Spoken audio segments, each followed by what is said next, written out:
আল মুআল্লাদের পায়ে বল।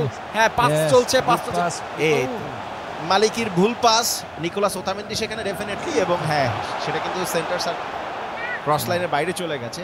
Lionel Messi slow day at the office. উনি মানে খুব বেশি কিছু করতে পারেননি আর কি। যেদিন মেসি খুব বেশি করতে পারে না, ওই দিন আর্জেন্টিনাও খুব বেশি করতে পারে না। কর্নিয়া মেসি কিছু করতে পারে না, আর্জেন্টিনা আসলেই কিছু করতে পারে না। না, এবার বলা যাচ্ছে না, কিন্তু এইসব নিয়ে কথা বললে হবে না। কিন্তু দুর্বলকে কিন্তু দুর্বল ভাবলে কিন্তু আসলে ভুল করবে চালাকরা, ঠিক আছে? আমরা তো ভেবেছিলাম যে সৌদি আরব নাকি দুর্বল দল, এতক্ষণে তো গোল হয়ে যাওয়ার কথা, কিন্তু না, আবারও ডিবক্সে দুর্দান্ত শট ছিল, এখনো চলছে, এখনো ডিবক্সে কুটুর কুটুর চলছে না। বল হারিয়ে ফেলেছেন, কর্নার আদায় করেছেন যদিও, কিন্তু কর্নার দিয়ে লাভ হবে না, কর্নার দিয়ে তো আর খেলার জয় পরাজয় হয় না। একটি পরিবর্তন আমরা দেখলাম, সাবস্টিটিউশন হলো, কর্নার শট, ছোট করে শট নিলেন, লম্বা কিক নিচ্ছেন না, কেমন জানি ভয়ে ভয়ে খেলছে আর্জেন্টিনা আমার মনে হচ্ছে। আসলে ছোট দল যারা কিনা খুব ফুললি ডিফেন্সিভ, একটা আল্ট্রা ডিফেন্সিভ ফরমেশনে থাকে, সেই দলের বিপক্ষে গোল করাটা একটুখানি কঠিন, বাট আর্জেন্টিনা নিশ্চয়ই রাস্তা বের করার চেষ্টা করবে। পাওলো দিবালা নিয়ন্ত্রণে আছে, চমৎকার।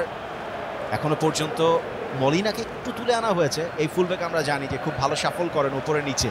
আরো একটা ভালো পাস ভেতরে, পারেদেস ডিবক্সের ভিতরে বিপজ্জনক হতে পারে, চারিদিকে হানাগোনা।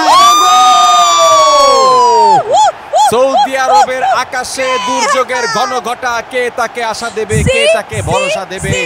প্রতীক, আপনি কি আশা ভরসা দেবেন আপনার দলকে? একটাতে কি যায় আসে, সমস্যা নাই। We have to play more hard Safwan, we have to play more steady.